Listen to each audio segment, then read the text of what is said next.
welcome back to Make It Mental again, everybody. Here is my, I'm just going to call it direct drive. I know it's not direct drive technically speaking, but that's what I'm calling it.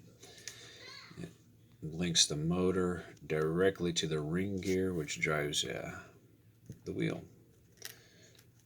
And I'd say the rolling resistance is even decreased.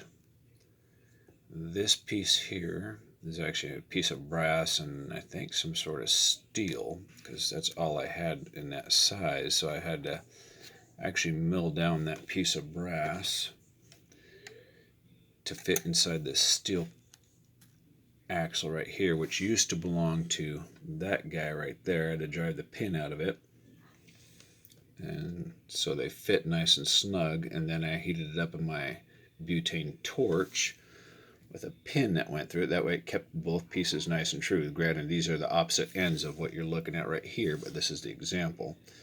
So I heated up with a torch and soldered them together, and that kept everything nice and true with the pin being all the way through there, which was basically, I just used the drive shaft because it was nice and flat and true. And that gave me the desired result that I'm looking for right there. And I think if we turn this around, there, you can see the edge of the pinion gear,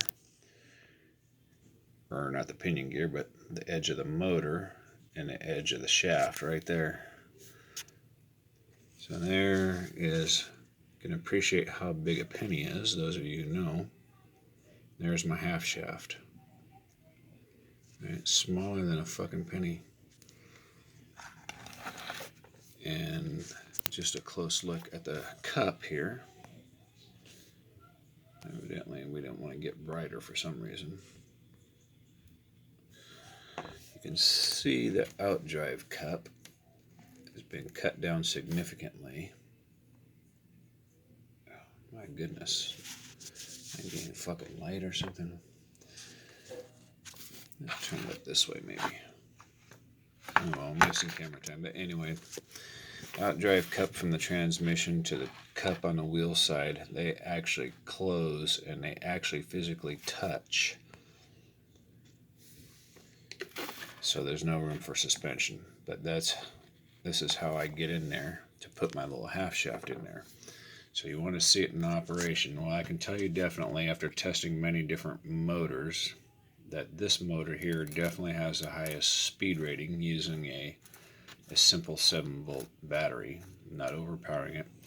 In the center of the motor, I just use a few drops of hot glue on each side of this area here, and I custom made this motor mount out of scrap aluminum, which doesn't quite touch because it acts like a clamp. And if you tighten it too much, it'll actually, you can feel more resistance here. And speaking of that, I got something to show you.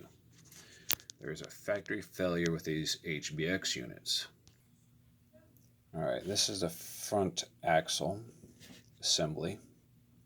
And what you see right here, this is what should happen normally. Right? Because it's got ball bearings and this should float freely.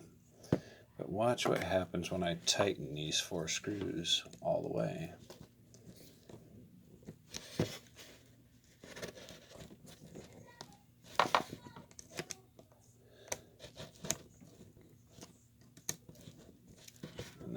For some reason it seems to affect the front ones more than the rear ones, but now watch. Nothing. Absolutely nothing. So you back off these 2 screws here.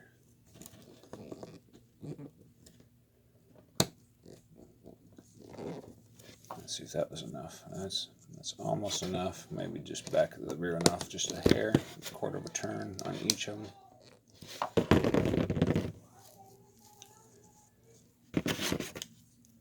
Now it's not working. Maybe I need just a little bit more.